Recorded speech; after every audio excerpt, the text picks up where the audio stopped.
He walked in the heat, out the gate, and along the path into the hemlock woods. It was cool in the woods, even on such a hot day. He found Nick, sitting with his back against a tree, reading. "Your mother wants you to come and see her," the doctor said. "I want to go with you," Nick said. His father looked down at him. "All right, come on then," his father said. "Give me the book. I'll put it in my pocket." "I know where there's black squirrels, Daddy," Nick said. "All right," said his father. "Let's go there." They were seated in the boat, Nick in the stern, his father rowing. The sun was coming up over the hills. A bass jumped, making a circle in the water. Nick trailed his hand in the water. It felt warm in the sharp chill of the morning. In the early morning, on the lake, sitting in the stern of the boat with his father rowing, he felt quite sure that he would never die.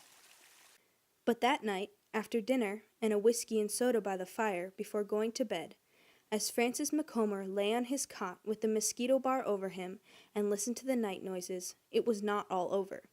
It was neither all over, nor was it beginning. It was there exactly as it happened, with some parts of it indelibly emphasized, and he was miserably ashamed of it. But more than shame, he felt cold, hollow fear in him. The fear was still there, like a cold, slimy hollow in all the emptiness where once his confidence had been, and it made him feel sick. It was still there with him now. Nick felt awkward and professionally happy with all his equipment hanging from him. The grasshopper bottle swung against his chest. In his shirt, the breast pockets bulged against him with the lunch and his flybook. He stepped into the stream. It was a shock. His trousers clung tight to his legs. His shoes felt the gravel. The water was a rising cold shock. Rushing, the current sucked against his legs. Where he stepped in, the water was over his knees. He waded with the current. The gravel slid under his shoes. He looked down at the swirl of water below each leg and tipped up the bottle to get a grasshopper.